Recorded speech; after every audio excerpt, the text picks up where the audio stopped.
Good afternoon and good morning and good evening somewhere in the world, I believe. But in Geneva, good afternoon. Distinguished delegates, colleagues, and ladies and gentlemen, allow me to first welcome all of you to today's side event on local governments and human rights. My thanks go out to the co-sponsors, Chile, Egypt, Romania, and OHCHR for their valuable support. I would also like to express my gratitude to the distinguished speakers and participants here with us. The Republic of Korea, in close cooperation with the core group and OHCHR, took the initiative to organize this side event in order to further explore the role of local governments in ensuring human rights, particularly in post-pandemic recovery. We hope that this event could be an opportunity to raise awareness on this issue through exchange of ideas among relevant stakeholders. Since the adoption of the first resolution in 2013, local governments have been increasingly recognized for their role in the promotion and the protection of human rights. This is particularly the case in this difficult time of crisis. Given its proximity to people, local governments have a unique position in addressing local needs and priorities. As an actor on the ground, the local governments are at the forefront of COVID-19 response and recovery, with their capacity to take decisive actions to protect and promote the human rights of their residents. I'm confident today that this opportunity to hear insightful observations and perspectives from experts and practitioners alike will further deepen our understanding on the role of local governments in ensuring human rights. Without further ado, I would like to go to the opening statement. For the opening part of this event, we have three distinguished speakers, and they have gracefully agreed to bless this event. And I thank all of them for being with us today. I will invite them one by one. And our first guest speaker is Her Excellency Ms. Nada Al-Nashif, United Nations Deputy High Commissioner for Human Rights. And she is joining us through a pre-recorded video. So I will ask her to speak in that format.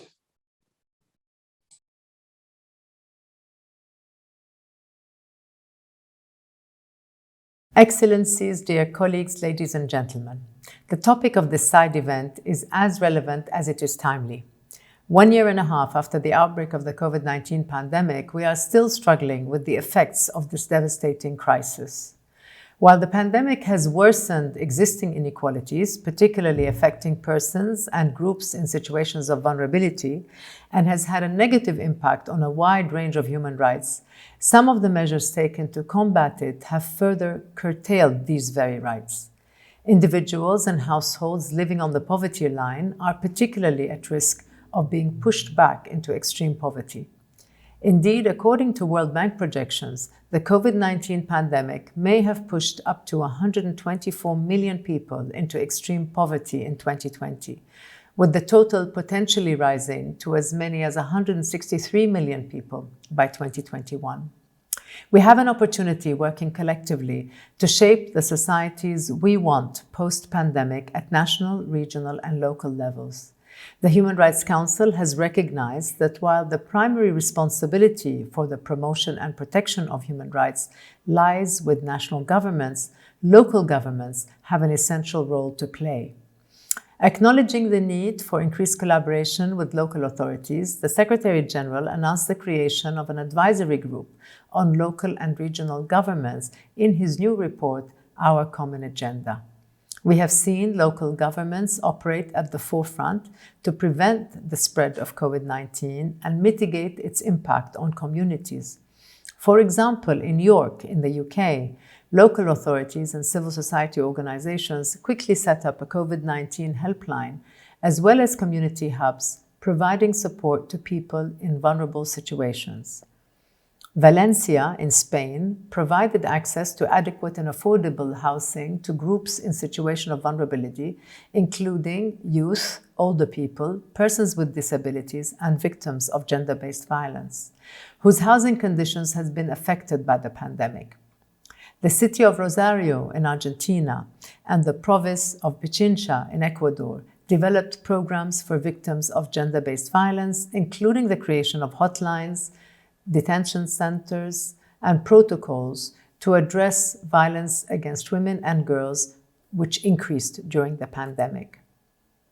Beyond the immediate response, local governments must also be part of the recovery from the pandemic to build better and more resilient cities, reducing urban inequalities and mitigating the impact on those in situations of vulnerability to future shocks. Since the onset of the pandemic, the Office of the High Commissioner for Human Rights and our human rights mechanisms have issued extensive guidance on COVID-19, much of which is relevant for local governments. Some concrete action that national and local authorities may take includes accurately mapping inequalities and their root causes so as to address them efficiently, ensuring uninterrupted accessibility to appropriate health and social services available to everyone on an equal and non-discriminatory basis, carrying out needs assessments of persons with disabilities with attention to children, women, and girls with disabilities, persons with high support requirements, and older persons, ensuring that economic recovery programs are inclusive of persons with disabilities and their families, taking targeted steps to prevent additional people from becoming homeless. Good practices, such as moratoriums on evictions and deferrals of mortgage payments, should be broadly replicated. Addressing housing issues aggravated by COVID-19 and developing rights-based housing strategies through consultations. Involving civil society in the design and implementation of COVID-19 technologies, such as contact tracing apps, and promoting social dialogue on these technologies to consider how they impact society. Such initiatives and actions by local governments in the promotion and protection of human rights will be outlined in our office's report to be presented at the 51st session of the Human Rights Council. There will also be an opportunity at the upcoming 11th World Human Rights Cities Forum in Gwangju in the Republic of Korea to discuss the role of local governments in the post-pandemic recovery and to identify best practices and ways in which local governments, local legislatures, civil society, business enterprises, and others can work together to ensure vibrant and sustainable societies that can fulfill the aspirations of their citizens and populations across the world. I wish you continued fruitful discussions, and thank you very much.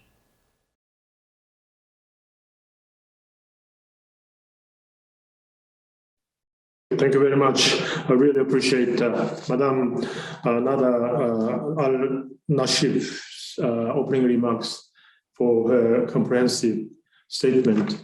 I think she highlighted very comprehensively the importance of the role played by the local government, and she gave us some also concrete specific examples of the best practices which we could take into account when we adopt the local level government policy. Now I give the floor to His Excellency Mr. Adrian Cosmin Vierita, Ambassador and Permanent Representative of Romania, to deliver his opening statement. Ambassador Vierita. Good afternoon, good morning. Thank you so much, Ambassador. Thank you, Your Excellency, for your moderation, and also thank you for this initiative. I'm both privileged and honored to participate in this event.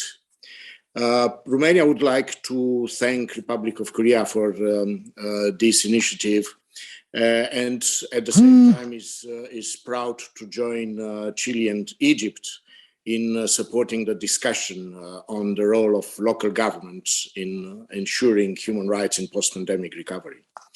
I also would like to thank the Deputy High Commissioner for the statement, and I also would like to thank her and the High Commissioner for hosting the events and also for their personal engagements and leadership in addressing human rights challenges worldwide, challenges that are augmented by the COVID-19 crisis.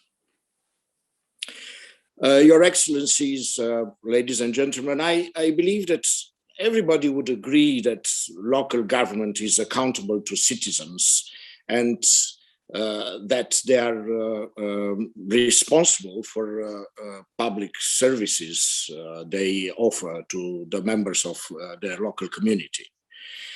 I think that it's undisputed that local government is a key player in promoting and protecting human rights, and also at the same time making them a tangible reality of our day-to-day life.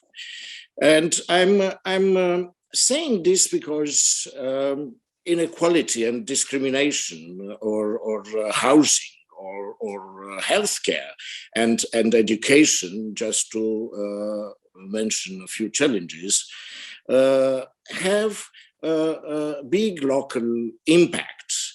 And allow me to refer to education as an example that I have chosen, not only because education is something that would shape the individual destiny of the members of next generations, but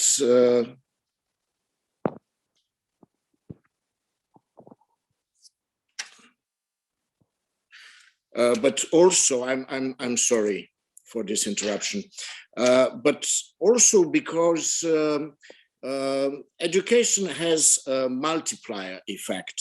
And at the end of the day, irrespective of how long the day will be, this will have an impact on even on healthcare systems or society as a whole. But in order to achieve this synergy that is needed and to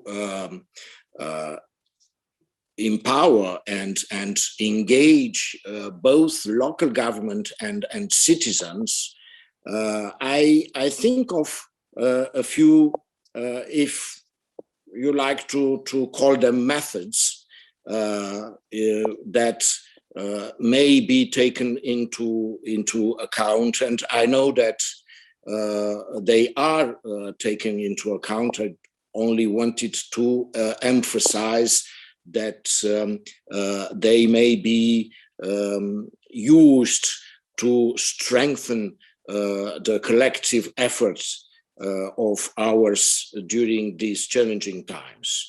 I am referring to awareness raising. Human rights are important at local and regional levels, and I think it's important that both politicians, local politicians and citizens could benefit from these awareness raising. I believe that the Deputy High Commissioner mentioned already that good practices. I was also inclined to refer to these good practices of implementation of human rights at local and regional level in member states. And I think that exchange of good practices will benefit both local government and citizens. I also would like in this context to refer, and this is also something that Deputy High Commissioner mentioned in her presentation, it is about partnerships. We truly believe in partnerships between local governments and other stakeholders, including NGOs, civil society representatives, but also academia and private business. Finally, Your Excellency, Your Excellencies, ladies and gentlemen, I'd like to refer to the cooperation at international level, but focusing on human rights and local government. Romania has been a supporter of the cooperation between the UN and regional organizations. And we believe that regional organizations who also have a focus on human rights and local government could strengthen our collective efforts. And in Europe, if I may refer to one example, is the Council of Europe. We believe that cooperating with regional organizations would benefit both local government and citizens, and, well, of course, take into consideration that resources are limited, and also take into consideration that we should avoid unnecessary overlapping. But in principle, we would like to bring to your kind attention this form of cooperation as maybe being one of the avenues that we should continue to explore. I thank you for your attention. Thank you very much, Ambassador Verita. I think you touched upon many important elements in discussing this issue, and particularly the advocacy approach, as well as the partnership with among many stakeholders, and so that we can have real policy impact, at the level of the local government to implement their respective policies, particularly from the perspective of the human rights. Thank you very much for your comments. And now let me give the floor to our last speaker, Dr. Khaled Zakaria Amin, head of the Macroeconomic Policy Center at the Institute of National Planning of Egypt. Dr. Amin, actually, I would just let you know that your ambassador the other day, when I talked to him, really insisted that you are the person who can make real contribution to this seminar. So I'm very happy to have you here today with us. So Dr. Amin, please go ahead. Thank you, Your Excellency. Good afternoon, esteemed members of the core group on local government and the human rights, our colleagues and friends from South Korea, Chile, and Romania, distinguished ladies and gentlemen. I am honored to join you today at this important side event that focuses on one of the pressing and critical issues. Ladies and gentlemen, the world has to come together, uniting and collaborating in facing challenges that have emerged due to the COVID-19 pandemic. The crisis has aggravated pre-existing inequalities and public service provision and the crisis management weaknesses. Indeed, the COVID-19 pandemic goes beyond the health crisis. The response of local governments has varied widely, not only across countries, but also within the same country. The effectiveness and the efficiency of local government played a crucial role in the implementation of COVID-19 response measures. At the beginning of the pandemic, there was an intense debate on the extent of the negative aspects of such measures.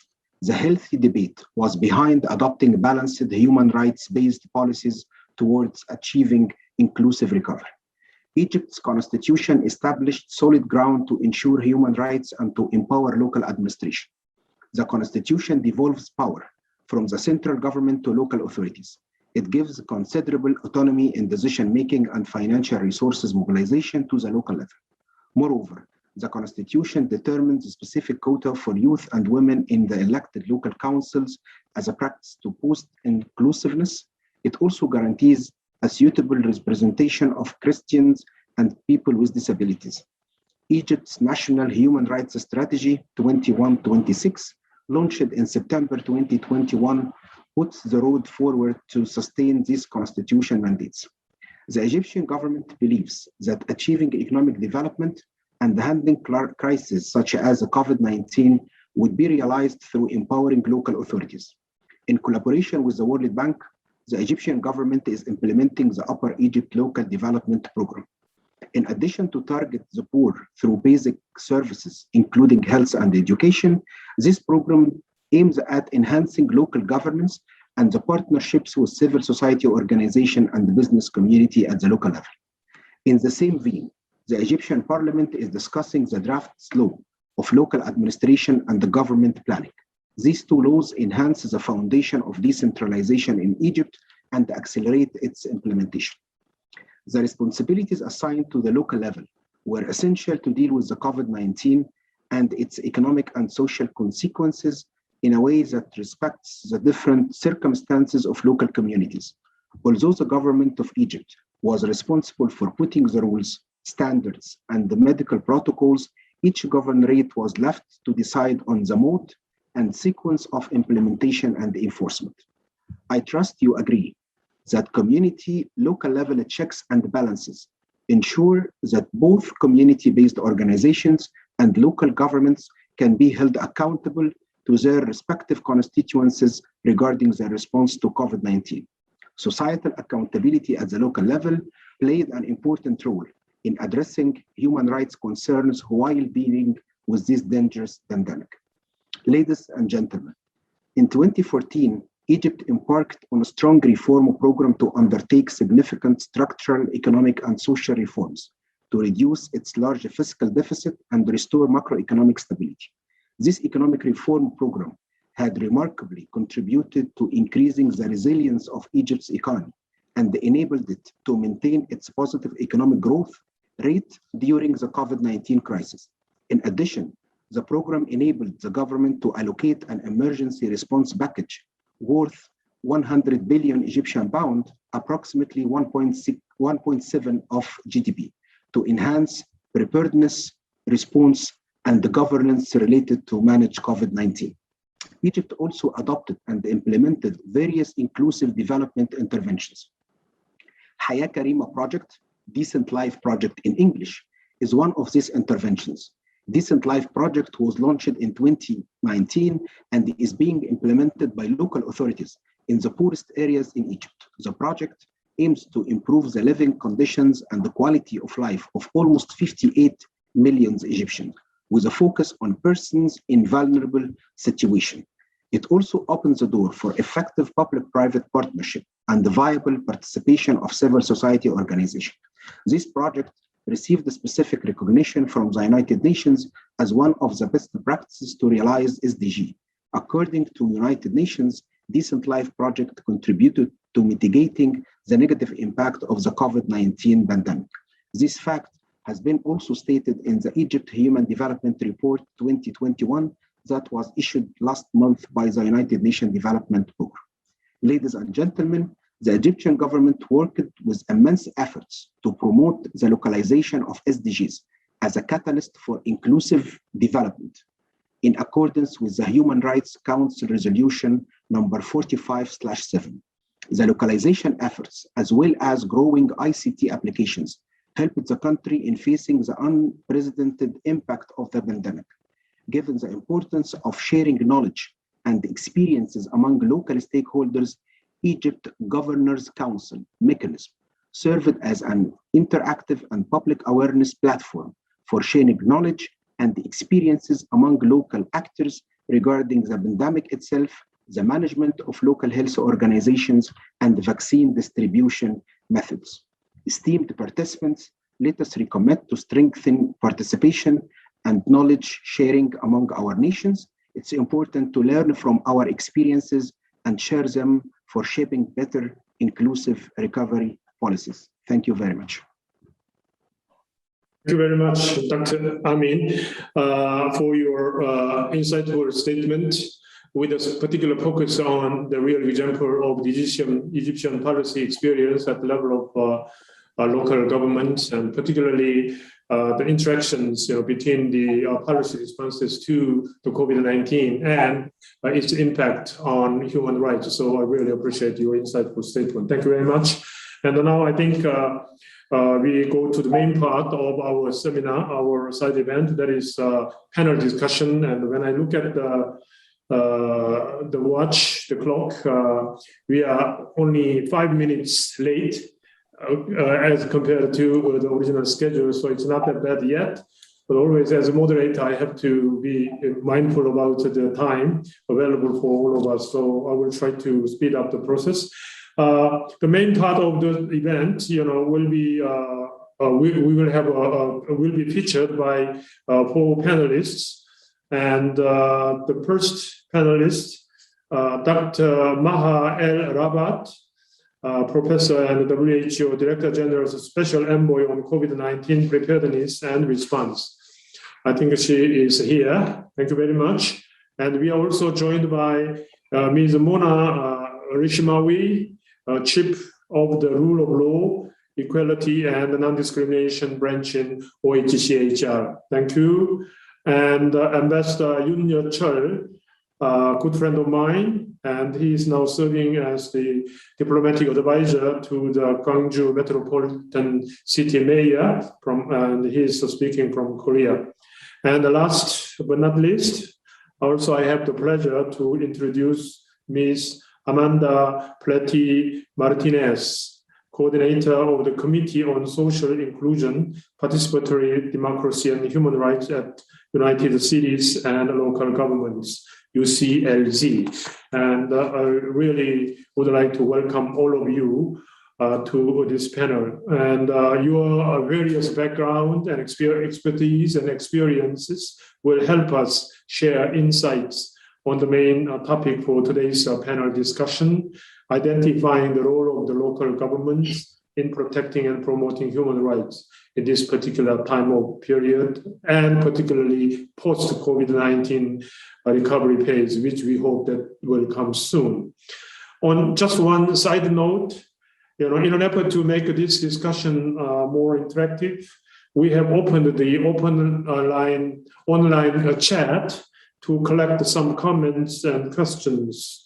So our chat moderator, Ms. Adriana Gavrilovic, will collect them and help us make sure that they are addressed after the panel discussion. Okay, so I would like to first invite Dr. El Rabat to take the floor. I understand that given the area where she is working on, I think she will brief us on potential public health priorities for local governments in the post-pandemic recovery phase. Dr. El Rabat, please take the floor.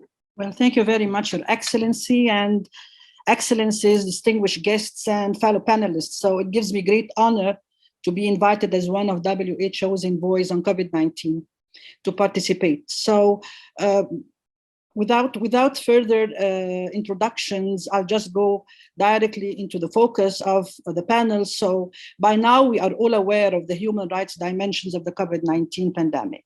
So we are aware of the deficiencies, challenges, fault lines it has exposed within and across the countries and around the globe. So it's exploiting the inequalities, disproportionately impacting elderly, women, children, vulnerable groups, and those that are faced with pre-existing social and economic disadvantage. So these are all collective public health focuses that we need to really be very aware of. And as well, we have also seen the impact on the healthcare workers on the front line of exposure and response, having around 70% of them women. So the WHO has been working with many other partners to address inequitable access to the COVID-19 vaccines through the COVAX facility. So in advocating for the vaccine equity, that increased the financial commitment to this innovative collaboration. And as well, trying to provide guidance on the global and the national vaccine access. The pledges and additional commitments from the recent global COVID-19 summit has led and has really opened the way for encouraging insights to fulfill the commitment. But yet, almost a year since the first COVID-19 vaccine received the emergency use listing by the WHO, we are seeing vast disparities in vaccine access, increasing the inequity divide. And so we have to acknowledge that not only does the inequitable access to vaccine is not saving the lives, but is as well increasing the risk of dangerous viral mutations and deepening the inequalities within and among the states. So effective response and recovery will depend not just on the global solidarity, but on the local governments and public health authorities that are uniquely positioned to know and identify the groups in their communities that have been hardest hit by the pandemic, and to ensure that the public health goods like the COVID-19 vaccines and other technologies reach those most in need first. So in response and recovery from the COVID-19, the role of the local government is vital. And we need to ensure coordinated, gender transformative, equity-oriented, rights-based response that addresses the collective commitment to leave no one behind. And as it's always said, that we need to think globally, but to act locally, according to the context and according to the relevance of the situation. So in the recovery and transformative efforts to universal coverage, the local governments, they need to emphasize the essential and essentiality in applying the rights-based approach with transparency, participation, non-discrimination, but as well with accountability to reach out to the diversity of communities, civil society leaders, to identify who is furthest behind. So we need this aggregated data. We need to identify our targets and to find out the gaps.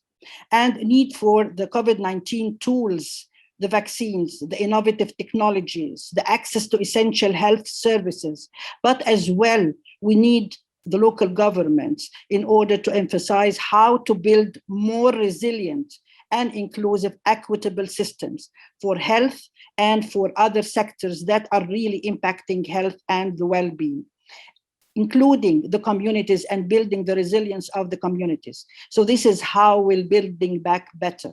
And here I would like to stress and emphasize the need for investing or better and good investment in building the resilience of systems, including the health systems, emphasizing the universal health coverage, strengthening and investing in health security, public health security, and the primary health care. So moving to the health in all policies, that is not only a reflection of the WHO's approach to the social determinants of health, it is essential to understand how the health inequalities are a result of the structural disadvantages well beyond the health sector and in the disparate social and economic impacts of this pandemic, too often fueled by relentless campaigns of disinformation, malinformation, and in some cases by messages targeting groups already vulnerable as a result of the systemic inequality and marginalization. Again, the local governments are key to countering the public health misinformation and discriminatory messages about the COVID-19. The right to accurate, accessible health information is an essential element, and this requires a newer communication narrative that would really engulf and put the framework for what is needed from the communities as partners and empowered communities for the post-recovery period. So by prioritizing the cross-sectoral partnerships with the civil society and community leaders and public health experts, local governments, they have the opportunity to implement a rights-based public health response and recovery while building the community resilience to the response. So we are building forward to the new norm, realizing that we are never going back to our previous situation. So we need to identify the root causes of the health inequalities and invest in social, economic, and public health measures, but as well we need data, and we need disaggregated data and monitoring systems to hold everyone accountable for the outcomes. And we need to advance the progress of leaving no one behind commitment, which is essential, not only for improving the health equity, but in advancing the progress on all SDGs. Progressively realizing the right to health means systematically identifying and eliminating the inequalities that results in health, social, and economic disparities, and doing so requires the local government actions, investment, and commitment within and beyond this crisis. So COVID-19 is staying with us in the foreseeable future, and although it has like other epidemics before, exposed the inequalities, but maybe more, of course, but it is the opportunity and the catalyst for building more equal and equitable society, building integrated systems response at the local level. Thank you very much. Rabat, for your thought-provoking remarks, and actually you reminded us of where we stand actually in fighting COVID-19, and also you reminded us that we should not lose the overall perspective in approaching the human rights issue in this difficult time. And thank you very much for your summary of the entire situation, particularly in the area of the health priorities for local governments. And now let us go over to Ms. Mona Rishmawi. I'm sorry for my bad pronunciation. I think she will tell us more about actions that the local government can undertake to better promote the right to equality and non-discrimination and protect peoples in vulnerable and marginalized situations in post-pandemic recovery phase. Ms. Rishmawi, please. Thank you very much, Mr. Ambassador. I really appreciate being in this meeting and this side event. Allow me also to thank the co-organizers for this important side event, your own government, the Republic of Korea, Chile, Egypt, and Romania.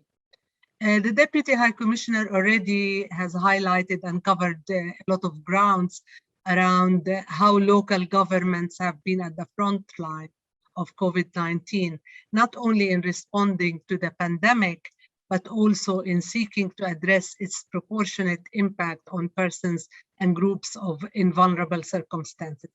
I would like in this context to highlight two groups and then make maybe three at the end, highlight three areas where we think that work of local government or the attention of local governments can be particularly impactful.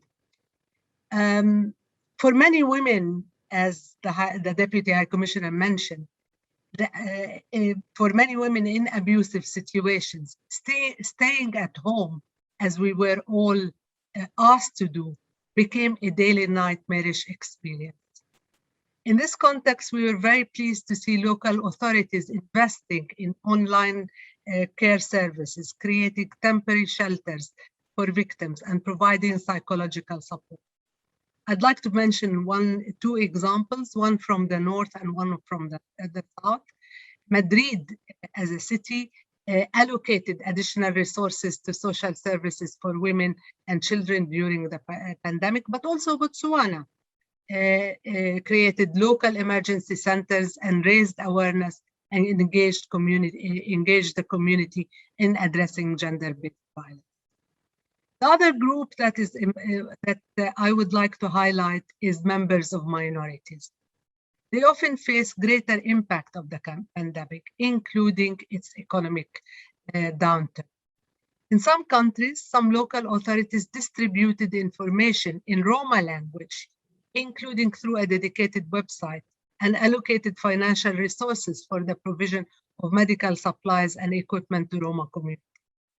In the southern part of Tunisia, where the Amazigh people are centered, governors took steps to distribute food staples.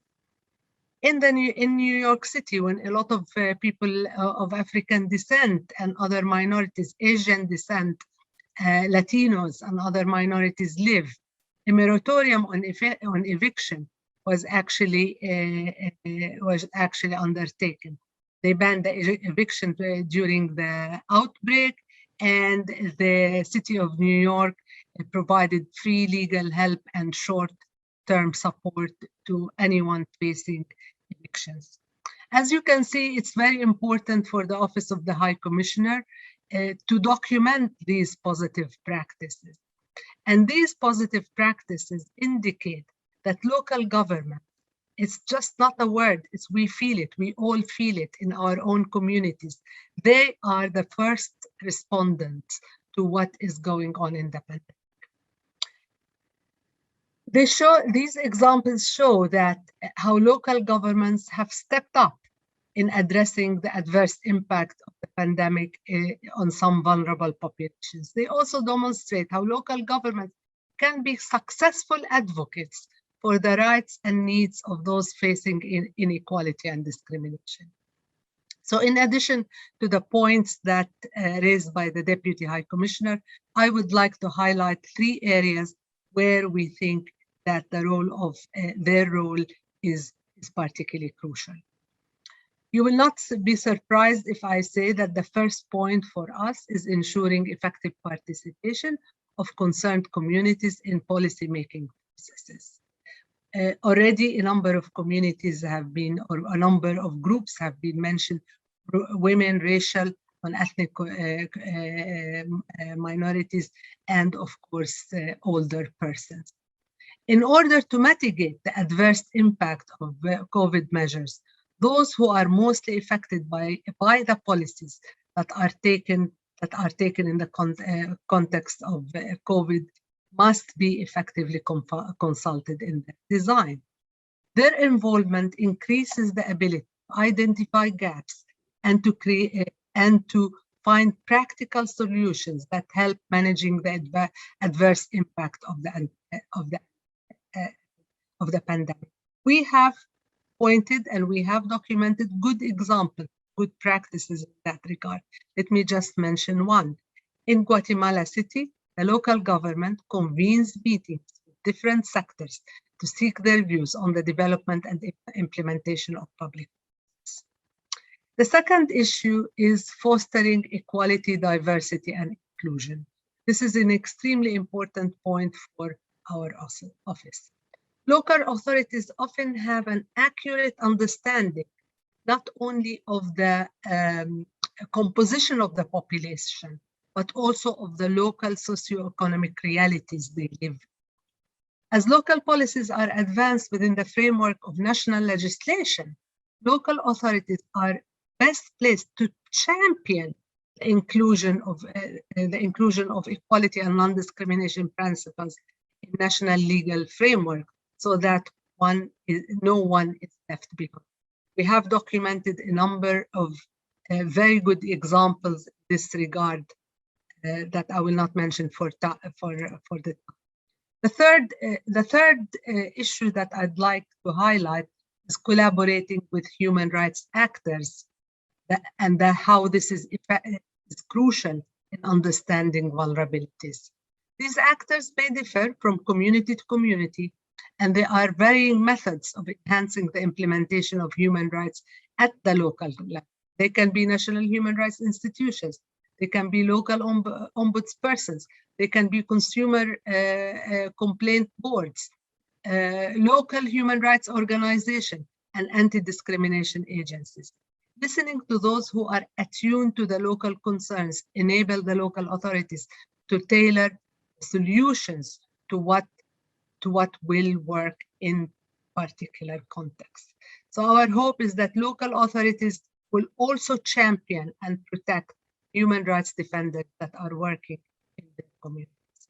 We in OHCHR are exploring, and as you heard from the Deputy High Commissioner, and I hope from me now, we are exploring and documenting all these practices as we are preparing a report that the states requested from us through Human Rights Council Resolution 45/7. The mandate of this resolution requests us to address the role of local government and the challenges they face in the promotion and protection of human rights, including in relation to the right of equality and non-discrimination and the protection of persons in vulnerable situations. The idea and the view is to identify possible elements and principles guiding local and national governments We will be issuing an invitation to submit input for the report in the coming few weeks, and we hope to receive the input from national and local governments, because our goal is really to help national authorities in their work, in their important work in confronting this terrible pandemic, but also in enhancing the protections in their own society. I look forward to hearing the other participants and the other panelists, and I thank you for this already excellent presentation and look forward to the questions. Thank you for your attention, and thank you, Mr. Ambassador. Very much, Ms. Nishimawi. I really appreciate your valuable insights. And I think here we have many representatives of local governments all over the world, actually. And I'm sure that they might have picked up some important points you have raised and you have highlighted, particularly with regard to their efforts, the effective efforts to fight against the COVID-19, at the same time promoting and enhancing the human rights while also addressing the specific needs of the local residents. So thank you very much. I really appreciate it. And now I would like to give the floor to our third panelist for today, Ambassador Yoon Chul. And I understand that your city will organize next week the annual World Human Rights City Forum, which actually I attended once when I was in the capital. So I would appreciate if you could share some, themes and directions of that forum, and also you may wish to share some good practices of the city, your city, Gwangju City of Korea, in protecting and promoting human rights in the pandemic fighting phase as well as the post-pandemic recovery phase. Ambassador Yoon, please.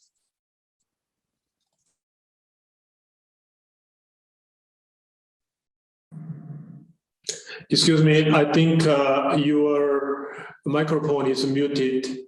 So could you unmute your microphone so that we can hear your voice? All right, can you hear me? Yes, go ahead. Okay. Excellencies and dear colleagues, I'm very much honored to be with you today. Before I start, I wish to thank Ambassador Lee, my brother from Korean Foreign Service, for chairing this important session. As Ambassador for International Relations for the City of Gwangju, I wish to introduce the World Human Rights Cities Forum that the city has hosted since 2011, as well as the city's human rights policies as based on lessons learned from history and also our experience with COVID-19 pandemic. But I was also glad to note that there were many common elements between what has been presented by Ambassador of Romania and Dr. Maha, Dr. Mona, Dr. Khaled. There are also many inspirations that we can pick up and apply to our practices later on. So I will present the case of Gwangju.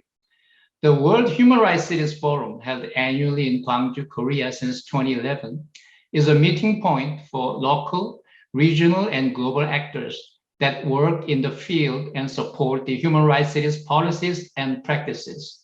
The forum has strengthened the links among different regional experiences and initiatives and played an important role in defining local government's global agenda for human rights and local democracy.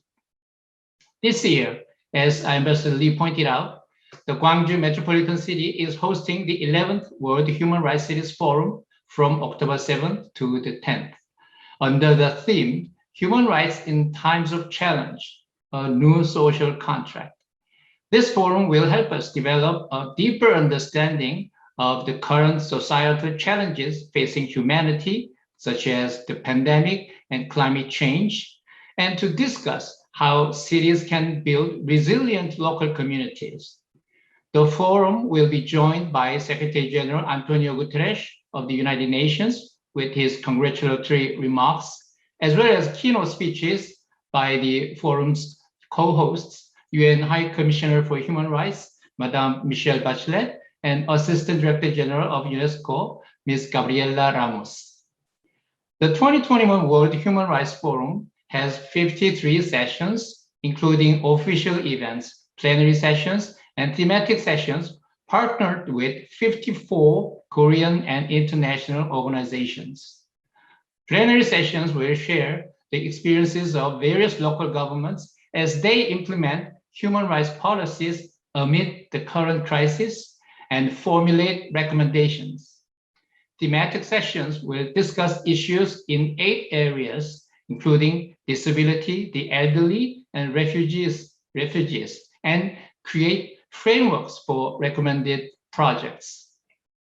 While Gwangju plays a leading role in the Korean Human Rights Cities Council, the city also serves as co-chair of the United Cities and Local Government, UCLG, Committee on Social Inclusion, Participatory Democracy, and Human Rights, under a very competent assistance of Amanda here, and the chair of the UNESCO Coalition of Cities Against Discrimination in Asia and the Pacific, in order to expand the global human rights network. In parallel, the World Human Rights Cities Forum works to expand the Human Rights Alliance across the world and works to support partnerships for localization of human rights, as already been pointed out, as a strategy to improve human rights protection mechanisms at the local level. Gwangju has grown into a human rights city based on its historical experiences.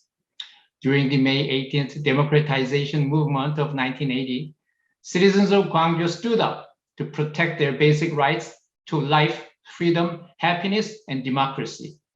Afterwards, the citizens did not just dwell on their past, but took steps forward. In May 1998, the Civil Society of Gwangju hosted an international conference for the Declaration of Asian Human Rights Charter.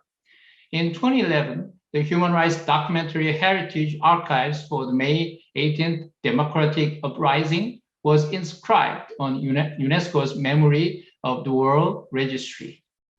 In August of 2012, the 9th Human Rights Council Advisory Committee officially selected human rights cities as a research topic.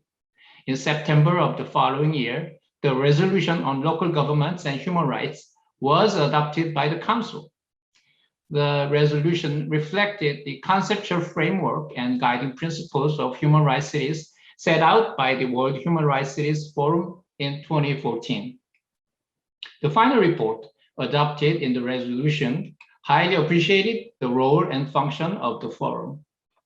In the meantime, Gwangju has established various institutional frameworks to protect and promote the human rights of its own citizens, including the introduction of Gwangju Human Rights Charter, the Human Rights Indicators, and Human Rights Neighborhood Projects. Other cities in Korea and beyond have emulated such policies. In 2019, the UN-OHCHR report on local government and human rights cited our policies on human rights as a good example. As COVID-19 cases rapidly increased, the Korean government promptly acted by tracking confirmed patients and shutting down the facilities visited by them, and imposed a 2-week self-quarantine on those who came into contact with the patients and all international travelers entering Korea as well. In response to the concern raised on possible infringement of human rights, such as rights to privacy, the Korean government also made every effort to protect human rights by establishing guidelines on the disclosure of travel logs of confirmed COVID-19 patients. In line with the policies of the central government, Gwangju is also working on the following measures. Firstly, the city formed a public-private joint committee on COVID-19, collaborative governance to take democratic and transparent responses with local medical institutions and civil society. In addition, the city has quarantined international entrants in a residential treatment center and monitored them through the Self-Quarantine Safety Protection app, but without disclosing the information that can be used to identify the infected. The city has a goal to vaccinate its citizens of 1.2 million people of age 18 and older quickly and safely to achieve herd immunity by November this year. City has 6 districts, and we have COVID center. Excuse me. We have operated COVID-19 vaccination center in each district, and we are also mobilizing 400 medical centers to vaccinate as many citizens as possible. Secondly, the city has taken a human rights-based approach to taking care of vulnerable groups who are hit disproportionately hard by the disaster. Gwangju provides emergency living expense payments to low-income families and financial support to micro businesses and SMEs at low or no interest rates. And fees on many utility services were frozen at the current levels. Thirdly, the city has responded to the pandemic based on the spirit of sharing and solidarity. Gwangju showed an example of sickbed alliance by sharing its hospital rooms and medical staff with Daegu City, another major city on the east side. When Gwangju saw a soaring number of cases, Daegu dispatched 10 nurses to the city to provide assistance in return. Fourthly, we opened the online COVID-19 recovery center for the first time in Korea and have been treating the recovered patients to help them overcome psychological pain to return to their normal life. When the ongoing efforts to tackle the pandemic, with the ongoing efforts, we are implementing 3 strategies to become more inclusive. I heard the word inclusive again and again from other speakers, and a resilient human rights city in post-COVID era. Firstly, we will build a public health infrastructure to cope with new infectious diseases. So the Gwangju Public Medical Center with 40 negative pressure sick beds and 210 general sick beds will open in 2024, and Honam Regional Infectious Disease Specialist Hospital will open in 2023. Secondly, we will build a carbon neutral and energy self-sufficient city by 2045. The COVID-19 pandemic revealed that infectious diseases are closely related to climate change. In response to this threat, we will convert electricity sources to 100% renewable energy in order to transition to a green city. To help achieve that, we will launch initiatives to plant 30 million trees, create urban parks, and recycle 100% of household waste. All of these projects will be carried out by engaging more than 100 civic groups, companies, and government organizations. Thirdly, we will strengthen the network of human rights cities. Since 2011, our forum has served to enhance solidarity among human rights movements at the local government level. Under the current circumstances, solidarity in human rights activities has become all the more necessary. We will do our best to contribute to global solidarity with international human rights organizations, local governments, and NGOs to overcome the various crises faced by humanity. The accumulation of experiences during our work on human rights city movement has resulted in forming an inclusive and human rights friendly culture in many areas of society. I hope we can overcome difficult times together by forging a firm solidarity with all those from around the world who attend today's session. In closing, I would like to add that as an outsider myself, I'm enjoying the beautiful city of Gwangju, its culture, its food, and its nice people. So all of you will be welcome as well for our post-pandemic era. But I hope that I will see as many of you as possible next week at the 11th World Human Rights Cities Forum in Gwangju. Thank you very much. Thank you, Ambassador. You are high pitch about Gwangju as a final destination after the recovery of the COVID-19. I really appreciate your comprehensive remarks. And now let us hear from today's last panelist, Ms. Amanda Pleti Martinez. We have just heard about the local government's work on the ground as well as the engagement at the international level, and I hope that you will tell us more about the ongoing work at the international level, to connect local governments worldwide for the protection and promotion of human rights. So I'd like to give the floor to Ms. Pleti Martinez. Please go ahead. Thank you, Ambassador Lee.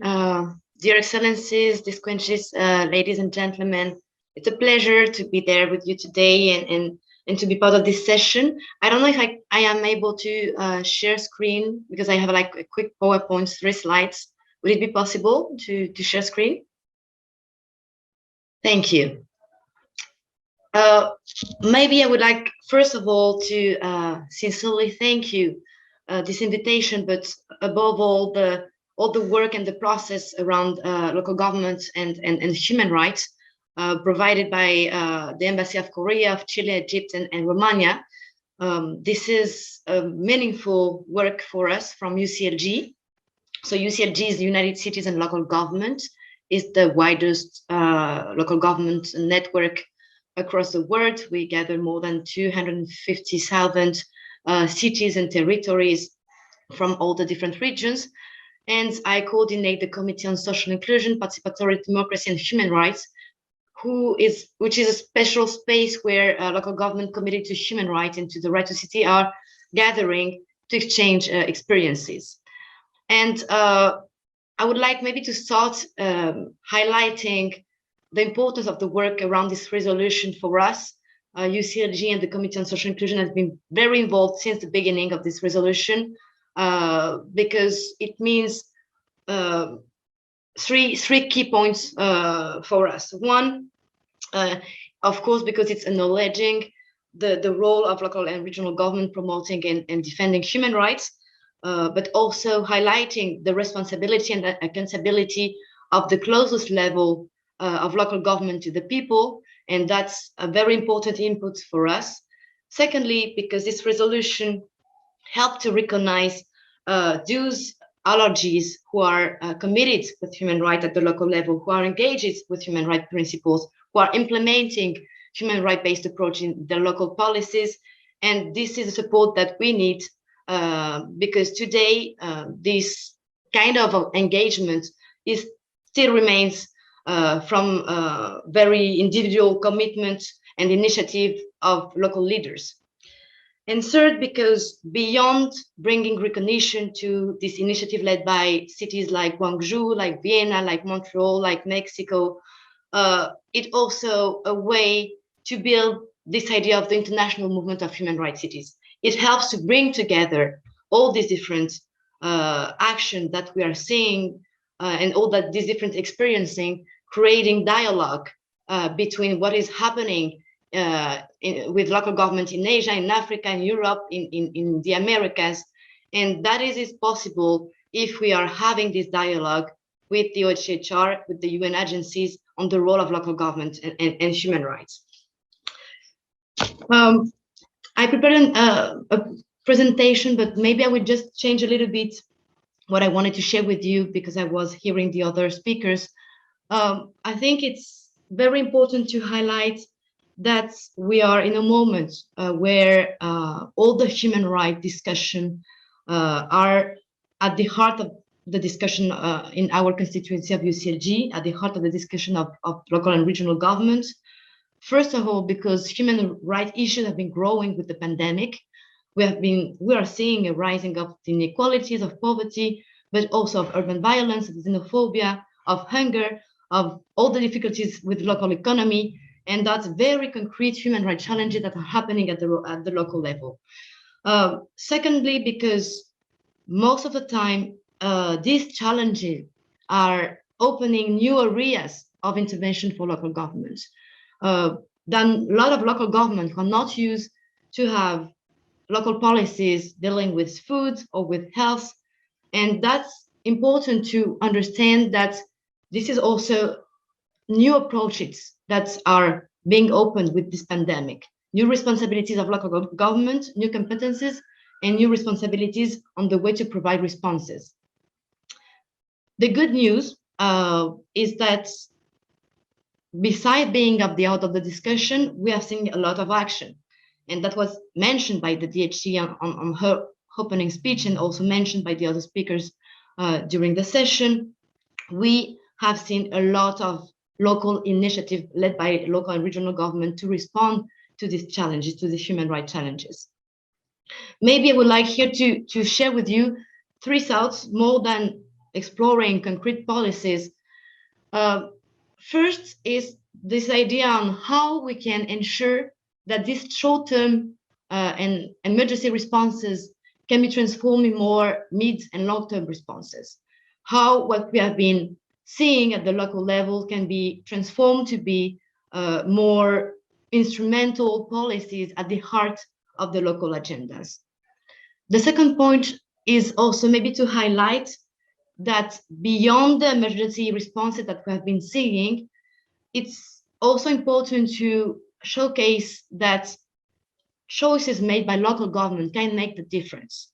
And when you're a woman, victims of violence, especially during the lockdown measures, is not the same if you're living in a city where you can call a hotline, when you have an access to emergency shelter, when you're living in a city where you have no access to any kind of public mechanism that can respond to your problems.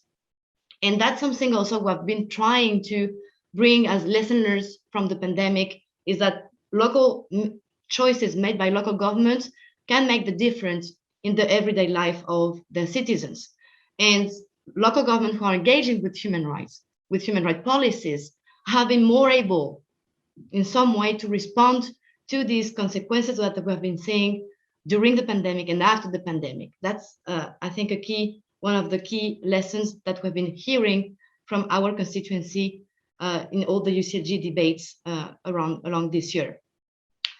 The third point is also that we should not forget about the other crisis. And we were hearing the ambassador of Gwangju was also highlighting the forum and the importance to not forget about the climate crisis, to not forget about the democratic crisis, because we have been seeing a lot of human rights violation in a lot of different situations this year, in South America, in Myanmar, and we're seeing a rise also of this violation of human rights, of these human rights values, democratic values who are stepping back.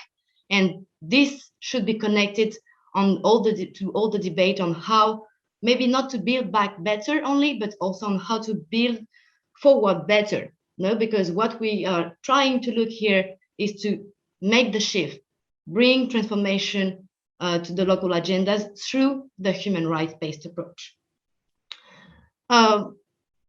Maybe on what we also been witnessing within UCLG with all this international agenda is, of course, that we want, as local government network, to put rights at the heart of the agenda. And UCLG is building now a pact for the future, which is around the pact for the people, pact for the planet, and the pact to renew the government, the way we can have multi-level dialogue and build inclusive multilateralism, including cities. And all of this should be nurtured by the experience of the pandemic, of course. And one of the key response here is that local government wants to put rights-based approach at the heart of the response to this crisis. Maybe because I don't want to be too long, but I just wanted to finish with my last slide. Is a little bit on the responses that we're bringing, no? The concrete responses, what we're building now from UCLG and from the Committee on Social Inclusion. So now we are having 3 ongoing processes in UCLG. First, we adopted 10 years ago a UCLG Charter Agenda on Human Rights in the City, and we're trying now to launch a series of consultations based also on the experience coming from the crisis, on how to renew this document, also how to explore the new rights. We have heard, for example, all the challenge around the digitalization rights, what it means for local government, the way they can respond to that.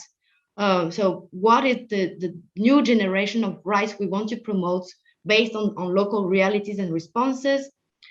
The second ongoing process is the launching of an international campaign to always try to bring more cities to adopt human rights principles, and we're going to have these 10, 100, and 1,000 cities and territories for human rights.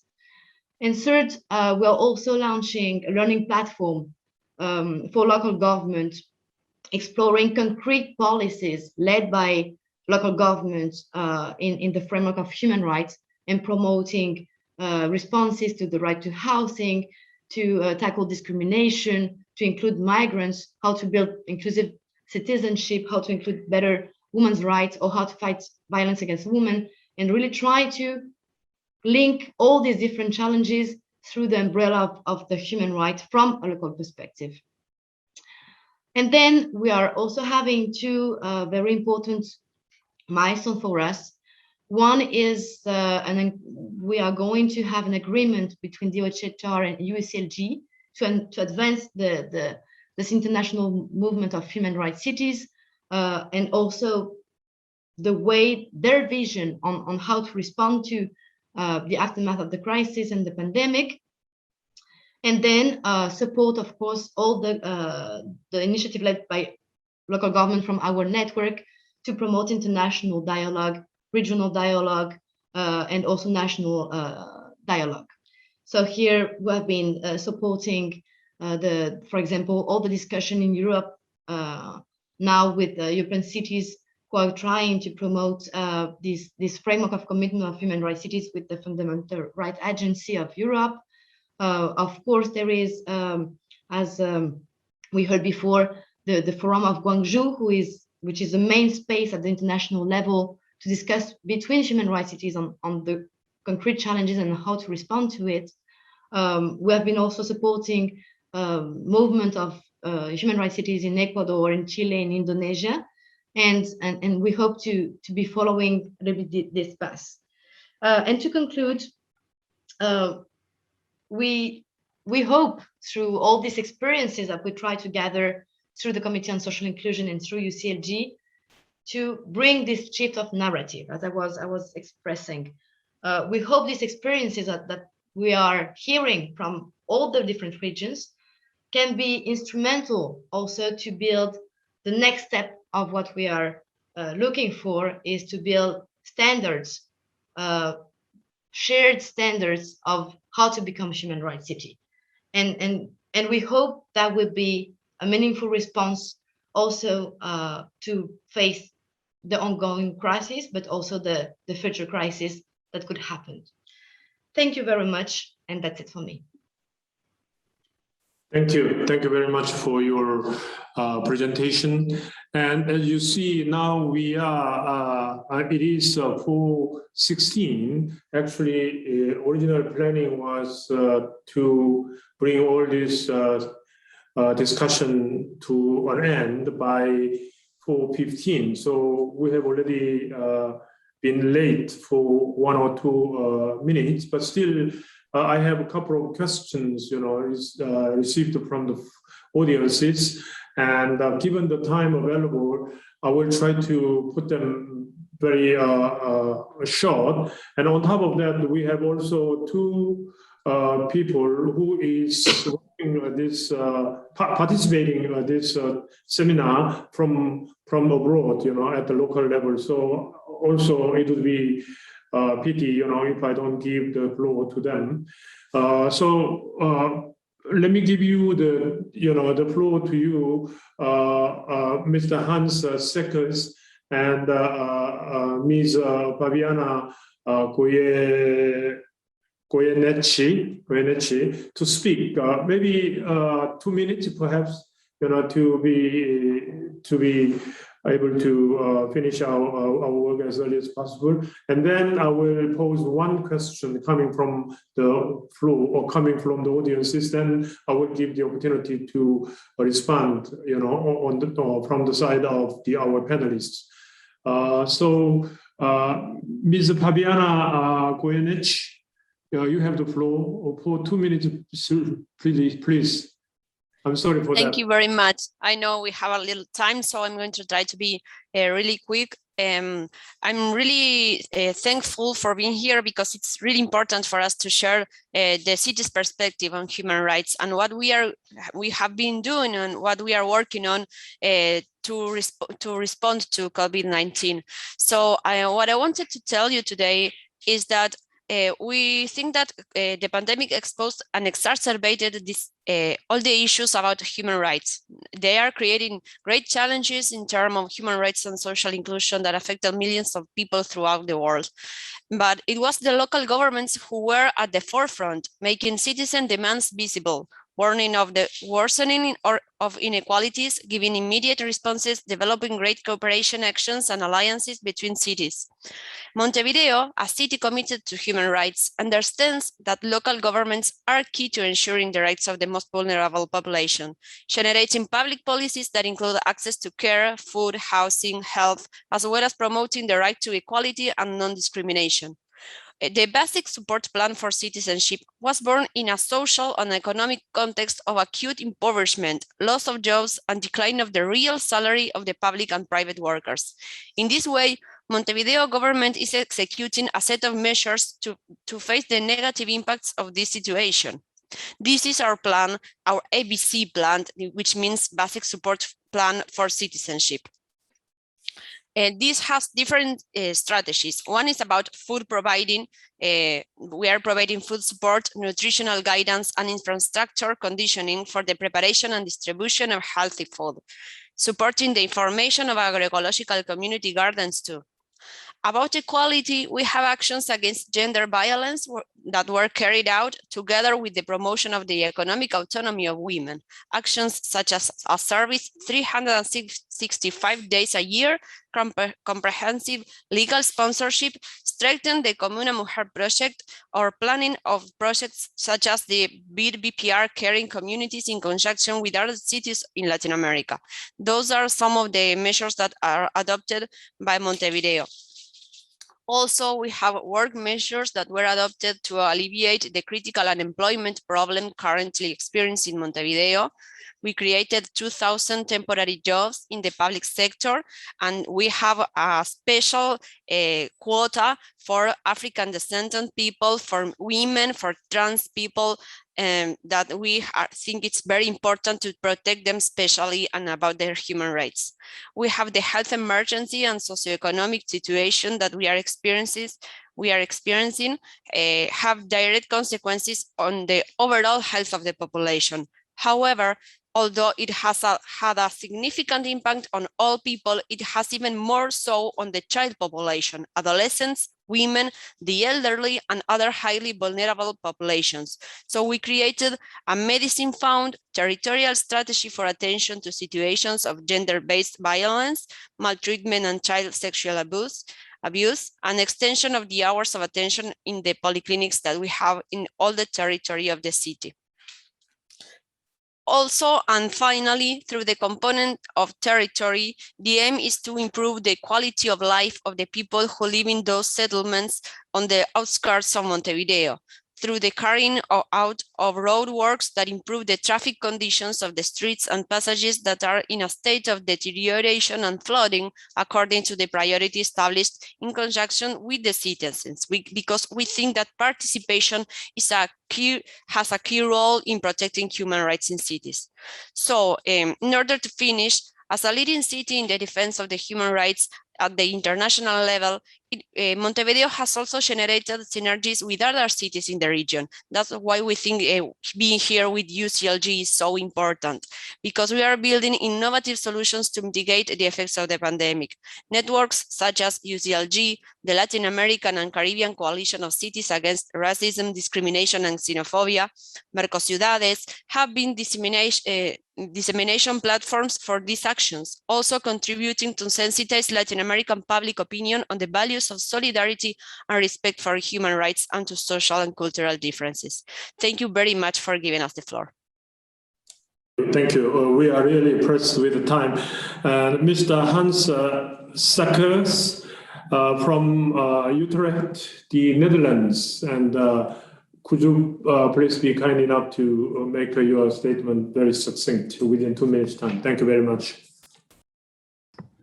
Yes, thank you very much. And for all, thank you very much for organizing this, this meeting, because it's in great support for initiatives on local level and cities trying to localize in human rights. And that also symbolizes that the fact that it's a joined up challenge to work on this, and that we need the local, the regional, the national member states and the international fora to tell the story, but also to become concrete and to talk back with examples like we heard before. And only a few things that, in addition for what Amanda also told us, is that we had a new start 2 years ago at Geneva during a meeting, also attended with Kate Gilmore, the former Deputy High Commissioner, and there was a meeting with members of the UCLG, the OHHR, and many other organizations. And the outcome, of course, we had 20 years of tradition and legacy of the committee of the UCLG. We had 10 years of the Forum of Gwangju, the only place in the world that have really a sustainable and very nice place where things come together. But there happened that we said, well, we need more numbers. We need much more cities for having a bigger movement to have more impact. And secondly, we need a label. We have to work on a serious, professionalized way of how to become a human rights city. And the interesting thing is that things happened the last 2 years, because we got your resolution in the World Human Rights Council, giving this, giving the responsibility to the OHHR to work on this. We have the UCLG that adopted the idea of in 10 years' time, we want to go from 100 human rights cities to 1,000 human rights cities. We want a bigger movement. We want a campaign.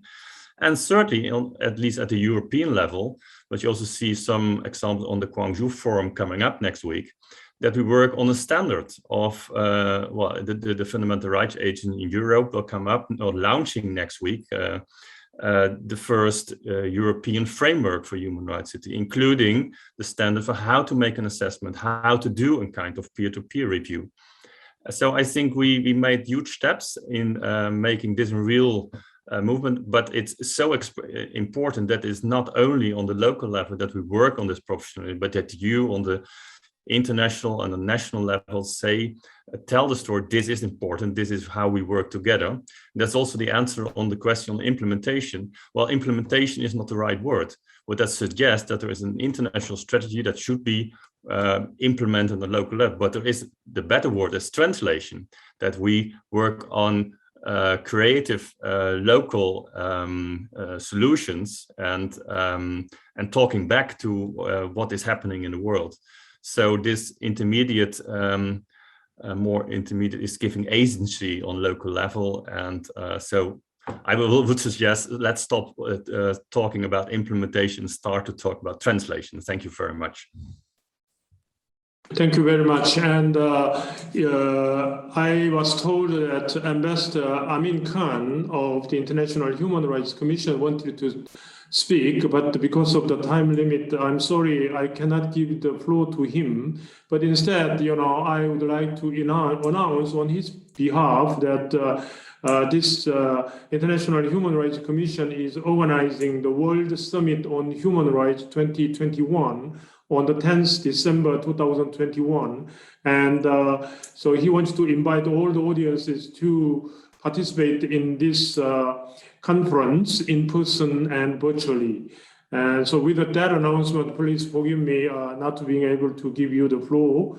And one specific question coming from Geneva City's hub, and that question is about how to interact with the international community on the part of the local government and also perhaps central governments to implement the mandate given by the international level and the central government level, and the implementation actually should be undertaken by the local government. So how to interact, how to engage with each other. So that is a big challenge, of course, and that is the one question. So because of the time limit, the paucity of time available, I will ask our colleagues, panelists, to speak, to respond, or to add a point to what we have heard, not only from the panelists, but also other speakers. So without designating specific name of our panelists, if you wanted to add some points or respond to what you have heard, please go ahead, and please limit your intervention within 1.5 minutes, please. Maybe El Rabat, Madame El Rabat, do you want to start? Well, thank you very much, Your Excellency. And I would only like to emphasize the fact that it's really important to commit and to align to the international treaties and the international platforms that really supports the rights and the safety, and that is really important to gear to the health security and to the public health security issues. When we're talking about vaccines and the inequities, we need to understand that there is a package of actions that need to be undertaken at the same time. So we're talking about vaccination, but as well we're talking about the community's actions that are needed to support and to work with the vaccines, like the masking, like the distancing, the ventilation, the hand wash, and all of those actions are really needed to be supported by the local governments and by the community engagement and empowerment. And it's really important to really emphasize the essence of rebuilding the resilience of the systems, including the health systems, to support the universal health coverage, which is where equity is an embedded part of its acquisition and of its implications. And it's really important to emphasize the need to better invest in the public health functions and public health systems, together with the health systems and other social and economic systems in place, to reach out to all the communities who are part of the solution of the pandemic and beyond. And I would like to emphasize the fact, if we're talking recovery, this does not mean that that we have reached the resolution of the situation, but we need to really actively see with a future foresight of what we want and how we want our health systems and all our systems to look like into the future, to safeguard the humanity and the well-being. Thank you very much. Any other panelists who wants to speak at this stage? As Madame Rishmawi. Yes, thank you very much. Thank you very much. I think it's a great question, actually, because I think what we've seen as we were trying to emphasize is that through partnership with local authorities and local communities, a lot can be done at this stage. And I think all the other panelists highlighted the importance of working together with local authorities. So the 2 points that I'd like to mention in particular with regard to COVID, one is that we as OHCHR, we are present in around now 90 countries. And what we've been able to see is really through working with the local initiatives. The guidelines that the Deputy High Commissioner highlighted actually were able, the moment we brought them in to the attention of local authorities, a lot happened. I give you one example. In the situation of prisons, the High Commissioner highlighted the importance of really for people who are in pre-trial detention, that their situation be considered extremely carefully, and the conditions of detentions. A lot of countries and local authorities actually responded positively and actually cited, I want to mention South Africa in particular here, where actually responded positively and really released a number of people on COVID purpose, released a number of people on COVID purposes.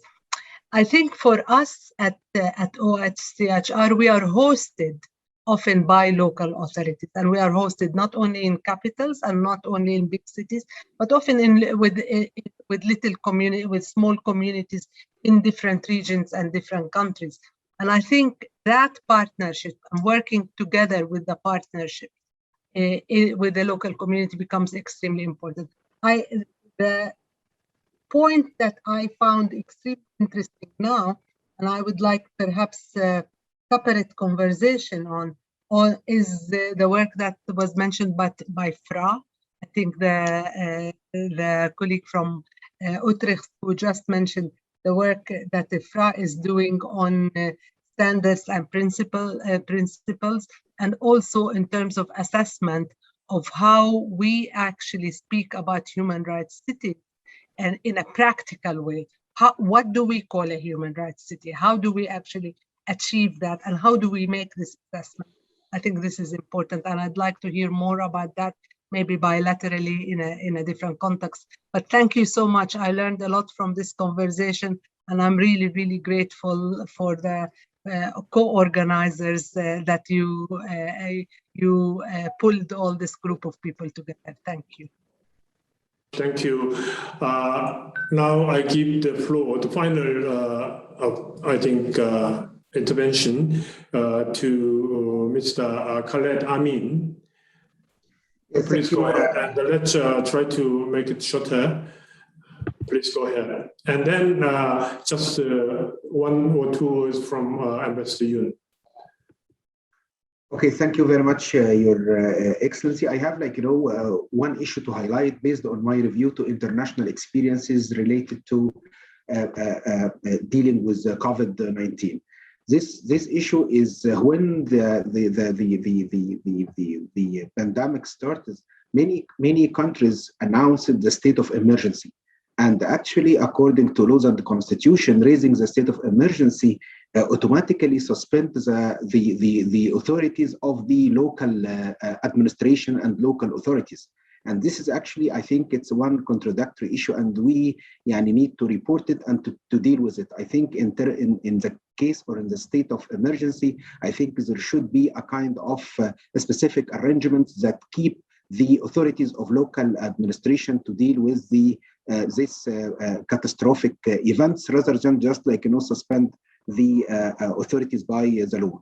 The other thing which is related to that is the capacity of local administration.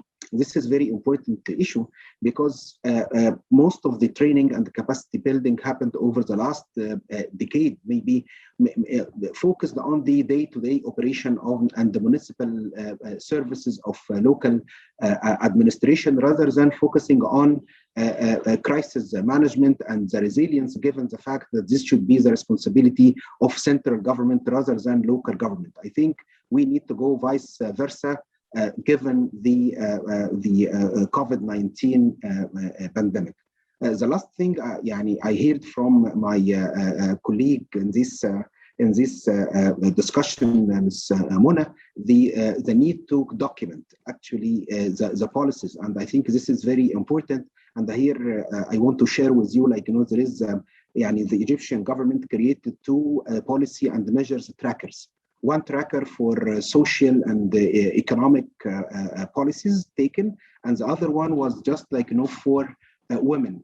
And the one for women included 106, as I remember, measures during the crisis, and it get commended by UN Women and UNDP and Egypt, ranked first among North African and West Asian countries according to UN Women.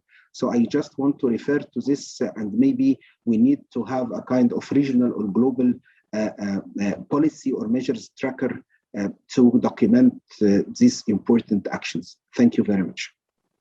Thank you, thank you. And then Ambassador Yoon, please. To be short. Yes. Okay.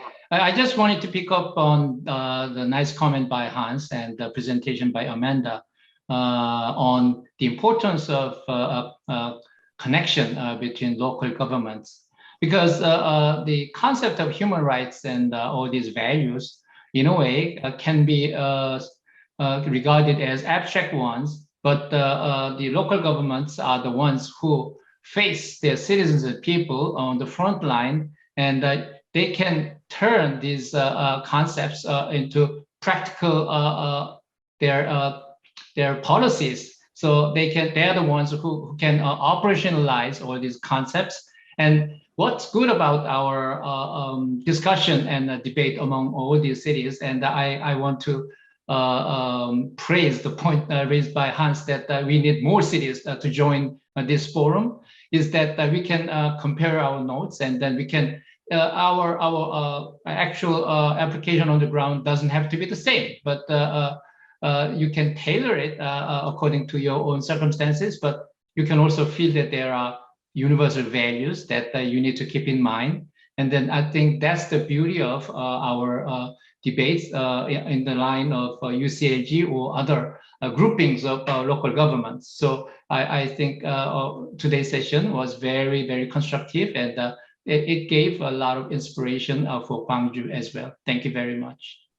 Thank you very much for your positive remarks about this discussion session. And the final comments will come from Ms. Amanda Martinez to make some additional points, and then I will wrap up. Thank you. Thank you very much. I will try to be as quick as possible. Just on the question on how to better engage I was saying the question from the Geneva Cities Hub. We are trying to make very concrete steps to create this link and this collaboration between the UN and UCLG in this case, to strengthen the human rights movement at the international level. It's still, I mean, we need to say that it's still a very new topic. It's a new topic for the UN in general international discussion, but it's also a very new topic for local and regional governments on the way they can. Hans was saying about how we can digest these human rights principles, not maybe to implement, but to translate human rights at the local level. And one of the key messages we have on that is that it should come also from the existing experience of local government, not only providing guidelines, but really trying to base on the entire experience that we are seeing and we have been experiencing over the past 20 years on the concrete responses led by local governments. And with one main goal is on how we can institutionalize human rights as main principle to guide local policies. And that's it. I just wanted to conclude on that point, but sharing that we are having this agreement ongoing with, between UCLG and DOHH with 10 points, and hopefully that would mark concrete step to advance on the recognition and the role of local governments promoting human rights. Thank you much for your comments, response to the points raised. Okay, now please allow me to wrap up our discussion. I think we have now finally arrived at the very end of our panel discussion. And distinguished delegates, dear colleagues, ladies and gentlemen, in bringing this session to a close, I would like to express my sincere appreciation and special thanks to the panelists and the audiences for the valuable contributions.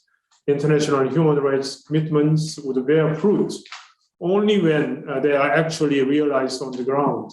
And we have seen from today's discussion that local governments certainly are significant actors in doing so. I hope that we will be able to build up further from the takeaways of today's discussion. And in closing, I would like to convey my sincere gratitude to the colleagues from the core group and OHCHR for their close cooperation in organizing this virtual event. Finally, my deepest thanks are, of course, reserved for the Diplo Foundation for its valuable support that has enabled this event to run smoothly. I wish you all a pleasant evening and morning. Thank you very much. Goodbye, everyone. I hope I will see you soon in person. Thank you very much. Goodbye.